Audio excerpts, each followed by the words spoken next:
तो 20 माइक्रॉन्स की financial year 2023 की थर्ड क्वार्टर की अनऑडिटेड स्टैंडअलोन फाइनेंशियल रिजल्ट आप लोगों के सामने है। एंड यहाँ पे जितने भी सारे फिगर्स दिया हुआ है वो सब लैक्स में है, सिर्फ और सिर्फ इस कंपनी की ईपीएस डेटा को छोड़ के। तो गाइस सबसे पहले हम लोग इस कंपनी की इनकम चेक करते हैं। सो दिसंबर 2022 की क्वार्टर में कंपनी ने अप्रॉक्सीमेटली 135.72 करोड़ का इनकम जनरेट किया है। और अगर ये सितंबर 2022 की क्वार्टर एंड दिसंबर 2021 की क्वार्टर से कंपेयर किया जाए तो सितंबर 2022 की क्वार्टर में कंपनी ने अप्रॉक्सीमेटली 161.01 करोड़ का इनकम जनरेट किया था। एंड दिसंबर 2021 की क्वार्टर में अप्रॉक्सीमेटली 136.67 करोड़ का इनकम। तो दिसंबर 2022 के क्वार्टर में 20 माइक्रॉन्स ने अनफॉर्चुनेटली बोथ केसेस में मतलब क्वार्टर ऑन क्वार्टर बेसिस पे and year on year basis पे दोनों ही केस में अनफॉर्चुनेटली नेगेटिव ग्रोथ दिखाई है।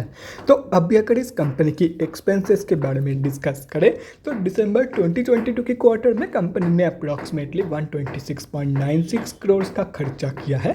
सितंबर 2022 के क्वार्टर में कंपनी ने अप्रॉक्सीमेटली 147.68 करोड़ का खर्चा किया था। एंड दिसंबर 2021 के क्वार्टर में अप्रॉक्सीमेटली 123.26 करोड़ का खर्चा इस कंपनी ने किया था। तो अभी अगर यहाँ से इन तीनों क्वार्टर्स की प्रॉफिट मार्जिन कैलकुलेट किया जाए तो दिसंबर 2022 की प्रॉफिट मार्जिन निकल के आ रही है अप्रॉक्सीमेटली 6.45%। सितंबर 2022 की प्रॉफिट मार्जिन निकल के आ रही है अप्रॉक्सीमेटली 8.28%। एंड दिसंबर 2021 की प्रॉफिट मार्जिन निकल के आ रही है अप्रॉक्सीमेटली 9.81% के आसपास। तो कंपनी की जो प्रॉफिट मार्जिन की ग्रोथ है वो भी कंपनी की इनकम ग्रोथ की तरह बोथ केसेस में नेगेटिव में निकल के आ रही है। एंड उसके साथ साथ एक और इंटरेस्टिंग चीज़ अगर आप लोग यहाँ पे नोटिस करोगे तो वो यही है कि टाइम के साथ साथ धीरे धीरे कंपनी की जो प्रॉफिट मार्जिन है वो रिड्यूस हो रही है। एंड अगर ऐसे ही चलती रही तो नो डाउट एक पॉइंट ऑफ टाइम में आकर के ये कंपनी इंटायरली लॉस मेकिंग बन जाएगी। तो अभी अगर इस कंपनी की नेट प्रॉफिट मतलब प्रॉफिट आफ्टर टैक्स के बारे में बात करें तो दिसंबर 2022 के क्वार्टर में कंपनी ने अप्रॉक्सीमेटली 6.2 करोड़ का प्रॉफिट पोस्ट किया है।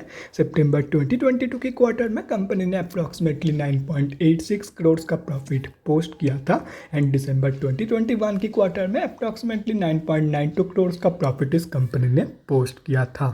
तो कंपनी की जो प्रॉफिट ग्रोथ है वो भी कंपनी की profit margin and income growth की तरह नेगेटिव में निकल के आ रही है, चाहे वो क्वार्टर ऑन क्वार्टर बेसिस की कंपैरिजन में देखा जाए या तो फिर ईयर ऑन ईयर बेसिस की कंपैरिजन में।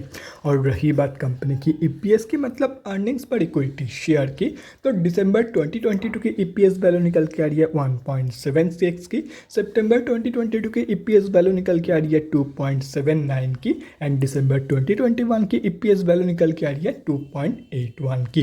तो कंपनी की जो ईपीएस की ग्रोथ है वो भी कंपनी की बाकी ग्रोथ की तरह नेगेटिव में निकल के आ रही है। तो अभी अगर ओवरऑल देखा जाए तो दिसंबर 2022 की क्वार्टर में 20 माइक्रॉन्स ने हर एक जगह पे कम या ज़्यादा नेगेटिव ग्रोथ ही दिखाई है। तो ओवरऑल जो रिजल्ट है दिसंबर क्वार्टर की वो बहुत ही ज़्यादा वीक निकल के आ रही है। तो guys that's it for this video. अगले वीडियो में मिलते हैं guys. Thanks for watching and stay safe.